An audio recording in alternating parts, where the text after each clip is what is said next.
Hi Gemini, this is your horoscope for December 2017. Thanks for joining me. Now, last month I had this board with magnets on it, and some of you liked that, but I hated it. It was very low-tech and it reminded me of 1985, and after using that thing, I felt so bad for 2 days afterwards. I don't want to ever see that thing again. I was worried about the magnets falling. So I'll figure it out. I'll have a thing with the charts up eventually. Ideally, a live kind of chart here where you see me actually changing it as I'm talking about the different days. You'll just have to bear with me in the meantime while I get things figured out. Now, your ruler Mercury goes retrograde in December from the 2nd until the 22nd. It's in Sagittarius and it's in your 7th house. So expect communication issues, especially when it comes to your relationships with colleagues, but particularly intimate relationships. You're going to kind of be projecting into the future a lot. So make sure that you are here in the now and that you're addressing what's actually going on instead of thinking of the future all the time. That will help reduce the issues that you've got in terms of communication. On the 3rd of December, we've got a full moon in Gemini, and this is in 11:11. It's really kind of a significant energy, and it happens in your first house of self. So this is an opportunity to really progress as an individual. So check out that separate video. It goes into a lot more detail on that full moon. On the 11th of December, through until the 31st, until New Year's, we've got Saturn conjuncting the Sun.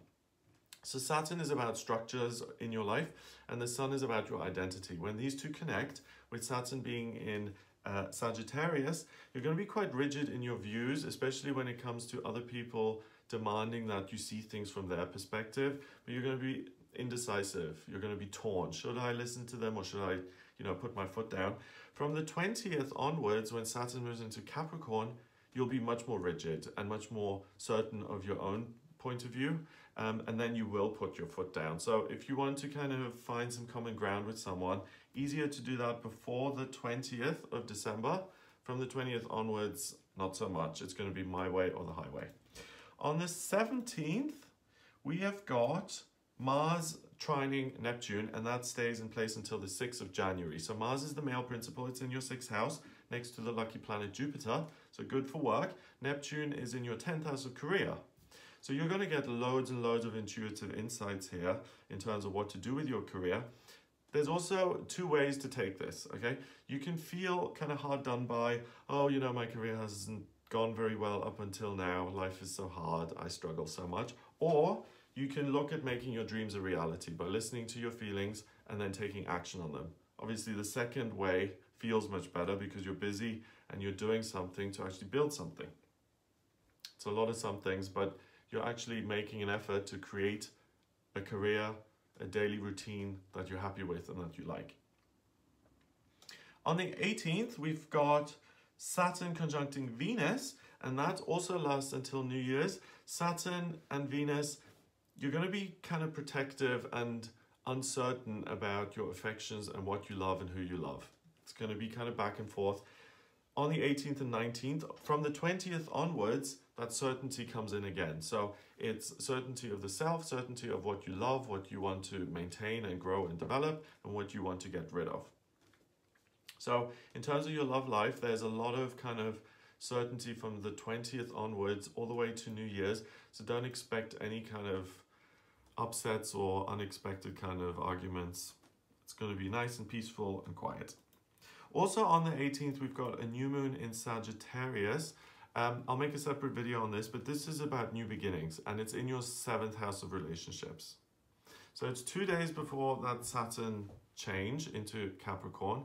So there's still something to be done on the 18th and 19th in terms of your relationship. Something's unresolved, and this is the time to look for the resolution before Saturn makes its change, because then everything just kind of calms down and things aren't up in the air and they're no longer up for discussion. So this new moon period is important in terms of resolving things with another person you care about quickly and effectively. On the 20th, and I've been talking about this a lot now, Saturn does go into Capricorn, and I've tried to make a video on it about 5 times. I've been rained on, and a cyclist interrupted me, and a tractor came along and started cutting down trees while I was filming. So it's kind of interesting that I've been struggling with the video so much, because Saturn in Capricorn is a much tougher energy in itself. Saturn rules Capricorn, so it's happy. In Sagittarius, it's been in Sagittarius for 2.5 years. And Saturn likes to know what it's doing. And Sagittarius wants to explore new things. So it's been kind of difficult to make decisions. With it changing now, it becomes much easier to make decisions, but you take responsibility for pretty much anything and everything. So if the walls are falling apart, it's your fault. You should have put up the plaster and you should have redone them 2 years ago. If you want a better job, then only you can do it. It's really kind of like, if you want something in life, you have to work for it. But it's kind of tough. I mean, it's not a lot of fun. You have to remember to ask for help, to remember to inject some fun and joy into your life, because Saturn in Capricorn isn't going to do it for you. It's going to say, work, and nothing else. Work harder, work all the time. On the 21st of December, we got the winter solstice. That's the darkest day in the northern hemisphere, the longest day in the southern hemisphere. And in terms of your chart, you've got the North Node in Leo in your 3rd. So there's going to be a real sense of power in terms of how you can put yourself out there with your work independently. So the people who are considering self-employment, the winter solstice is important for you. And this is just for you Geminis. Make sure you keep your eyes and ears open in terms of what's coming up. On the 24th of December, so Christmas Eve, you've got loads of energy in your 8th house.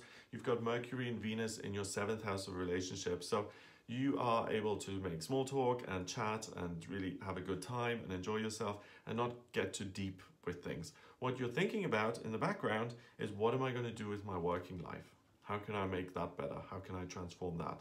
So you're not going to have any issues at Christmas in terms of arguments and things. You're very settled emotionally, and you'll be able to have a good time. On the 25th, Christmas Day, Venus goes into Capricorn in your 8th. So you'll start to want to get on with things rather than just be in the festivities and it be in relax mode. You want to do something with your work. So make sure you take notice of the ideas that come along over Christmas. It's going to be important in terms of going into 2018, how you work in your existing job and what you can do so that you can progress and get more for the work that you're doing and just enjoy the whole process a little bit more. New Year's Eve, the 31st, we've got the moon in Gemini in your 1st house, so you're going to feel absolutely comfortable in your own skin over New Year's, and it's a really nice symbol that the year's ending and 2018 is beginning with the moon being in your sign, because you're going to feel super comfortable with the transition, and because the year starts on such a good foot, you couldn't start on a better note. So you kind of ease your way into 2018 feeling really optimistic and positive and thinking about the things that you can do at work to make it better and to make it more compatible with who you are. So it looks really positive. So that's what I got for you in December. If you'd like a private reading with me, then please visit my website. It's gregoryscott.com. Please remember to subscribe to this YouTube channel, and I'll speak to you next month.